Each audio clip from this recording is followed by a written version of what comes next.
All right, welcome back to another week of Smarter B2B. This is Chris J Snook. I'm happy to be here. Glad you are here. And we're going to spend about 30 minutes today as a part of one out of three workshops related to business strategy, business model reengineering.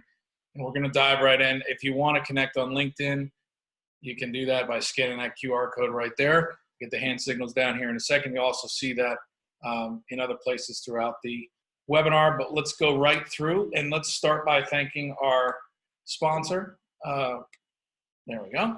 Getting the slides working. So emerge.com, you can check them out at emerge.com.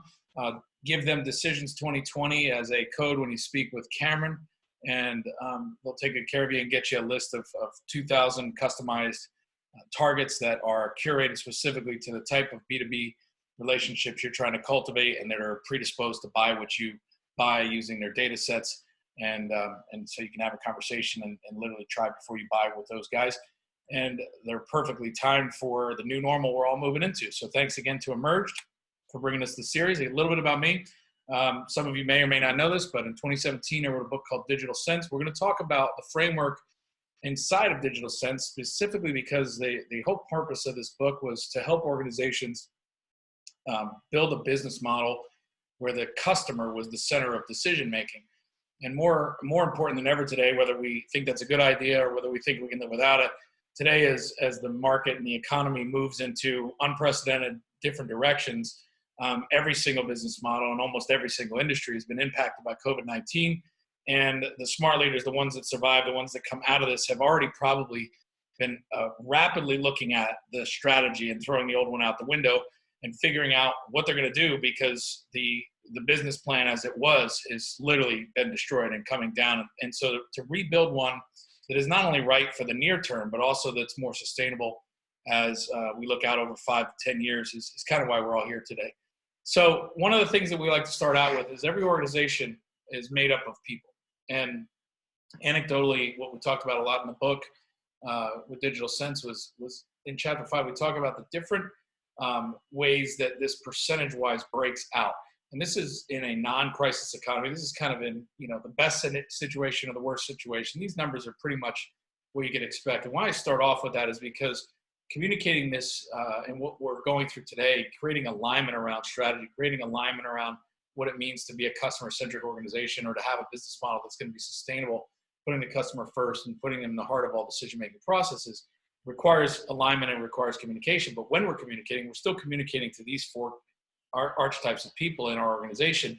And in times of crisis, we may find these percentages temporarily get weighted a little differently. So at the top of this hierarchy, you've got what are basically, the influencer, the ultimate masters of direction and communication. These are the ones that make the environment that everyone else lives in, for better or for worse. So if you're in a rotten culture, it's because a rotten culture is kind of the culture that's being cultivated by these 3% that are dictating how your business goes to market. If you're in a phenomenal culture, it is because the people that represent these influencers that are the ultimate masters of what the herd does have cultivated that and demanded it and won't accept anything less.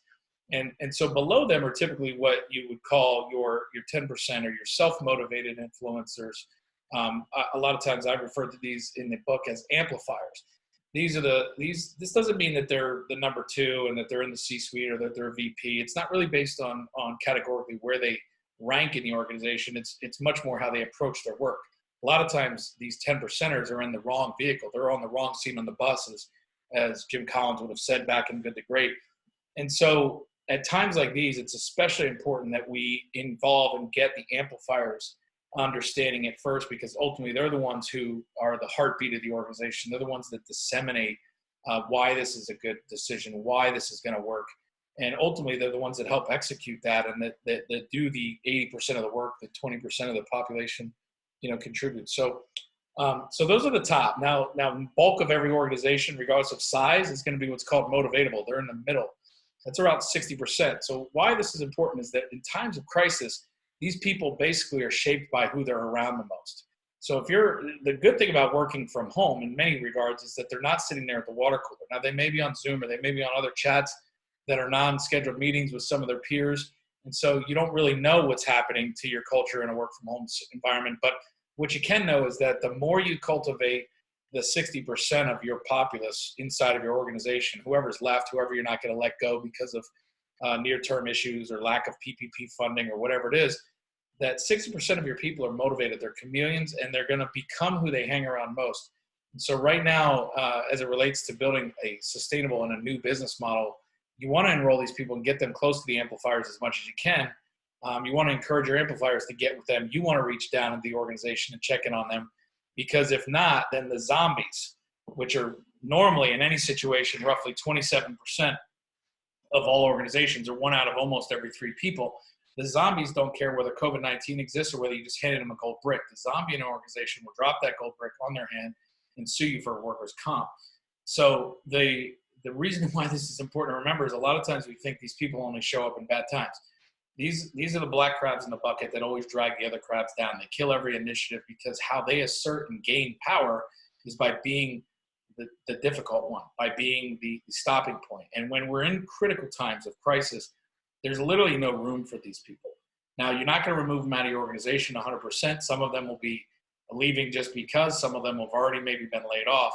But they're still around. You need to be aware of it, because at these times where you have to create maximum alignment and you have to get buy-in and you have to all march in one direction, you have to protect the 60% motivatables, regardless of where they're working from. And you've got to get everybody away from the zombies as fast as possible. So you can read more about that if you've read the book, or if you want to get it on Kindle. But I say that because that's what we're selling into when we're selling a re-engineering of any business process right now. We're selling against those 4 personalities. And that's a little bit of a way to think about it, so you understand what you're up against. Human beings, though, regardless of where we shape up through what we call a visual experience, right? We all think in pictures. You've heard before that a picture's worth 1,000 words. And that's because it's true. And so, when we think in pictures, if I say to you, think of your car, immediately, without having to think, you saw a picture of your vehicle. Or if you have more than one vehicle, you saw your favorite vehicle in your garage, because whatever we have the most emotional attachment to is the picture that we see. And it flashes across the screen of our mind, regardless of whether we want it to or not. If I say, think of your kitchen, you can see your kitchen. You don't see my kitchen. You don't see, someone else's kitchen. Maybe you see your dream kitchen if you just spent the last 24 hours binging on HGTV or architectural design magazines, and you're kind of thinking about what it would be like to remodel. But for the most part, what you see is visually, regardless of where you're sitting right now, you see your kitchen and you see your kitchen sink when I say it. And if I say your refrigerator, you see your refrigerator. And you can tell me whether it's white, whether it's black, whether it's stainless steel, whether it's wood grain, and whether it opens this way or whether it's right to left or up and down. And as I'm saying those words very rapidly, I'm doing it because each one of you, that picture is going across the screen of your mind. And as I say something that's not, your brain's going, nope, not mine. Nope, not mine. Nope, not mine. Yep, mine. Yep, yep, yep. And why I say that is because it's so automatic that it's important for us when we're saying words like customer experience, or when we're saying words like business strategy, or when we're saying words like re-engineering the business model, people see something differently. They don't all see the same picture. So until we've given them a common picture that we've emotionally involved them with at a visceral level, where they own it, just like you own your car or you own your house and your kitchen, until we've got them there, they're not seeing the same thing. And it's really confusing. And it's very hard without that simple level of alignment to move forward. So in Digital Sense, and what we're going to talk about today, we try to create frameworks where you can build your custom picture. So the first part of this workshop, we're going to do this over the next 3 weeks because we're going to dive into these layers differently, is going to be talking about this, this framework of what we call the EMF. How do you create the ultimate customer-centric organization, and what does it look like? And then what does it tie into as it relates to a business model canvas? Maybe you've seen Osterwalder's work or someone else's, and if you haven't, you'll see it today, and we'll dive into it a little bit because it's a great one sheet that you can use as kind of a roadmap to put everything on the table as you are right now, but organize it in a way where you can have the illuminating conversations, and ultimately then take the discipline of the EMF model and our framework to put more detailed inputs into some of those buckets as you look to cultivate insights and turn those insights into a 12-month or 15-month strategy, and then resource against that, and then ultimately go to execute. So the EMF is essentially 3 layers and 2 loops, and it deals with everything from the research layer and the strategy to the ultimate execution. the two loops we'll talk about here in a second. But ultimately, the inputs are going to be, how do these things go into your new business model canvas? And so when we talk about looking at the business model canvas and reevaluating your business right now, the first part of this would be, have you taken out one of these? And you can go to Google and type in business model canvas or business model generation PDF, and you'll get any version of these. And I encourage you to print them off. Most of them are free. And you can start to jot these things down, right? Who are your key partners? What are the key activities that you engage in on a daily basis, that and then what resources do those require? What are the customer relationships, current state, future state? What are the different segments of those customers? How do you reach those customers? Through what channels? Direct, indirect, through channel partnerships? What percentage does that make up? What are your cost structures? And ultimately, what are your revenue sources? Right. So this is just a simple 9-box framework that allows you to essentially then draft, what is my ultimate value proposition? And does that value proposition still hold in a post-pandemic, post-COVID-19 world? Does that value proposition increase? If so, for which product lines or for which resource and infrastructure assets? And these are the questions that you've probably been already asking, but this is a model where you can start to organize this stuff into a one sheet of paper that allows you to really start to look at how you might re-engineer not only your strategy, but also what the constraints are, what the resources are, where the different buckets of money that are either evaporating or that are maybe still solid, where you can pull from and where you can repurpose. So the point, the outcome, right? The outcome of all of this effort that we're looking to do is to drive these two loops. And so why you have them interlock like this, and one's horizontal and one's vertical, is that when you layer this over the 3 layers of the EMF, what you have is you have reliability on the execution plane. This is operating on kind of the day-to-day optimized plane, right? This is operations 101. I've taken my strategy, I've now formalized that into business processes. I'm executing against that, I'm resourcing against that, I'm measuring results against that, and I'm tweaking. I'm learning, I'm planning, and I'm doing, and I'm learning, and I'm planning, and I'm doing, but I'm not shifting the focus. COVID-19 comes in and completely blows up that budget, completely blows up that assessment, completely nukes that strategy. Doesn't mean aspects of it, or maybe even the bulk of it, won't be still deployed or come back into play, but what it does mean, it has to all be looked at. And so as every organization globally right now is facing this, what they're trying to do in real time while we're shut down and while maybe our customer base is still active and still there, but not consuming us as much, or considering whether they're going to be able to consume us in the future, reliability is got to be first. We have to provide a consistent and reliable version across our customer set for what they currently have as expectations and value that they receive from us. So optimizing for reliability happens on the execution plane, happens on that success layer. And it's an operations 101 thing. But as we do that, the data and the different things that we're measuring, and even our gut level or our macro analysis, provides us insights.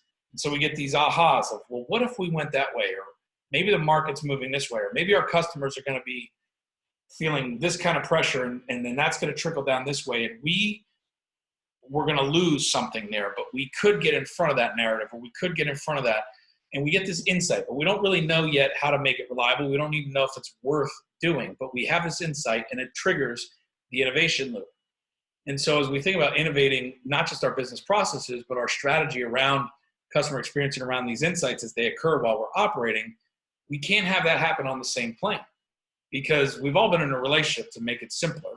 We've all been in a relationship. Most of it was in high school. Maybe it was after high school, where somebody wanted to go faster than the other. And as silly and as trite as that may seem, Buckminster Fuller actually came up with this concept of interlocking loops that orbit around each other, because by orbiting around each other, one can spin at one speed while the innovation plane is going this way, for instance, or the innovation plane can spin at this speed while the operation reliability plane is spinning at this speed, and they never trip each other up. And the biggest issue with silos in most organizations is when the marketing people want to do something innovative, and the IT folks or the finance folks don't see it the same way, and they start tripping up over process, or and both sides get angry at the other.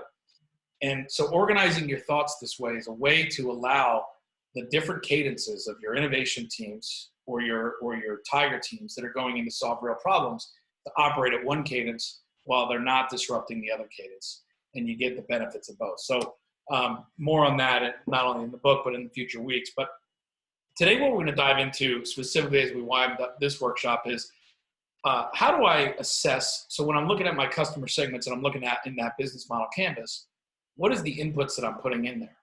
And where the EMF comes in is it really talks to us about what we get compensated for and how sustainable and how viable and how defensible that is. Because if we can't get compensated for it now or in the future, we're not in business anymore.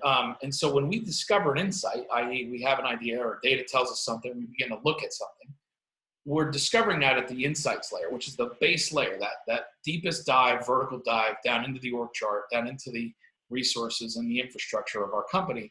And we start to look at from the ground up, what does our customer need? In other words, who do we exist to serve and why? And so you've already got customer segments. You've already got these people built into demographics and verticals and industry categories. And 50 employees in a company that does $100 million to $1 billion a year that's in logistics, for instance. But what do you really know and understand about your customer's need? What need are they filling in their marketplace? So go out a step at this level. And as you define your customer segments, start to think about those customer segments through the segments of customers they serve. Because in a B2B world, they're buying you so that they can deliver their product to someone else. There is no universe where they buy you in a B2B scenario because it's extra. They buy you because they've convinced themselves somewhere along the line that you add efficiency or you are required as part of their supply chain or as part of their vendor chain or part of their infrastructure that is outsourced in order for them to meet the needs of their customer. Well, if they're in a hotel right now and they're facing a massive shortage of needs being fulfilled, meaning they're just as able as they were yesterday to fulfill the need called I need a place to stay for my conference, or I need a place to stay when I'm on the road for a sales call, or I need a place to stay when people vacation.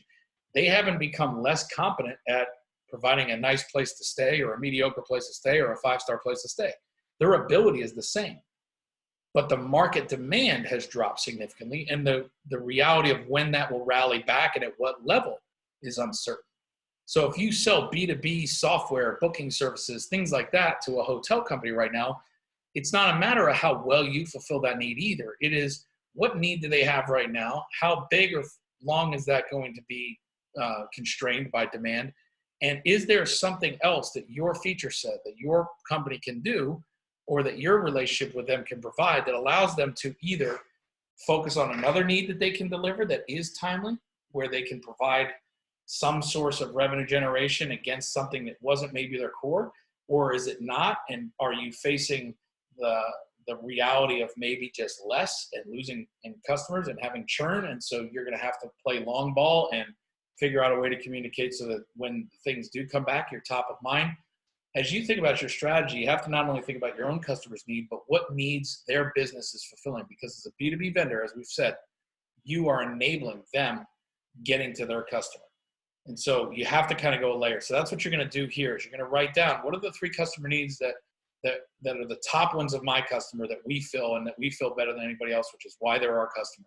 And then who are their top 3 customers? Either because I know personally, because it was part of the relationship we've cultivated with that client, or because I can assume based on a little bit of research who they're serving as their top 3.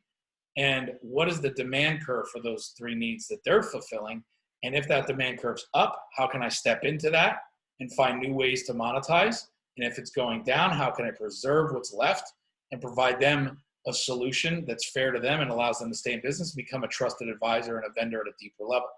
If I can't do that, I'll be replaced.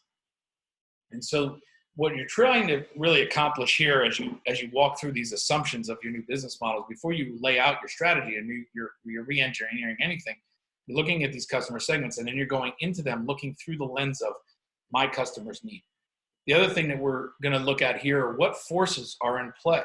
So we all know that, an example of a force that was in play that we cannot control that impacted all business is this COVID-19 pandemic. The pandemic is a force. It's an act of God force, or whatever you want to think it is, an act of malicious science or an act of accidental health crisis. But however you want to relate to it, it's a force outside of your control that deals with the global population in this case, and deals with shutting down economies and shutting down borders and shutting down a lot of things. But outside of that, there's legislative risks. There's things you can or can't do that are coming down the pipe maybe because of this. There's new requirements, meaning when travel begins again, maybe everyone's going to have to get their temperature taken to TSA. And so there's these new markets, there's these new opportunities, there's these new supply chains that may emerge, maybe that you can position in front of. There's the repurposing of, people aren't buying as much perfume. So companies like Chanel No. 5 and others started manufacturing N95 masks or hand sanitizer because they could retool that same infrastructure and put different liquid in the bottle. These are opportunities where you're looking at forces, you're looking at customer need, and you're building a strategy that's near term, but that also shows that you have flexibility in your hard costs and your CapEx infrastructure that can be repurposed to not only survive, but maybe build a bridge to a new market opportunity down the road. So when you're looking at forces, that's what you're trying to assess at that level. And so the third piece is your competitor set, right? And so what is your competitor doing as it relates specifically to their journey, right? Their customer journey. They're facing the same industry glut that you are. They're facing the same downturn that you are. They're facing the same potential layoffs that you are. So as it looks at your competitor and you look at that customer journey of where they go when they assess they have this need and where it leaves them, what are their touch points and where are you stronger than them? So what you're really trying to assess here is where are they stronger than you? And right now you're not going to be able to catch up there, but where are you stronger than them? And if that's 3 points down the customer journey or right at the front end of the funnel, how can you think about that in new ways and use this opportunity to throw all your resources left at those strengths that you have to try and increase the conversion, either at the top end or at the bottom end of the funnel? Are you going to sit underneath that customer or that competitor and take their spillover because that's more strategic for you? Or are you going to go capture more of that funnel because you have the capacity to do? Are you going to go capture that talent as it hits the market because you have the cash on your balance sheet to do it? Or are you going to have to defend against that? Again, when you start to answer these questions and workshop through this with pencil and pen in hand, these are the questions you're asking at these different layers of insights that ultimately will dictate what you do as you start to form your new strategy. So next week, we will dive into what's called the vision layer, which is where we actually deal with taking these insights and running through the 3 nodes of the vision layer and building out that strategy. So for more information between now and then, these are where you can get your resources. Digital Sense is available if you haven't read it. Encourage you to. You can probably find it on Kindle as well for free if you have unlimited. We're on Audible. And Business Model Generation by Osterwalder and Pigneur. That's a great book. You can download their canvas for free anywhere on Google pretty much. And thank you again to Emerged. And we'll see you for part 2 next week, where we start to take those insights and turn them into an actual strategy. Thanks for attending. We'll see you next week.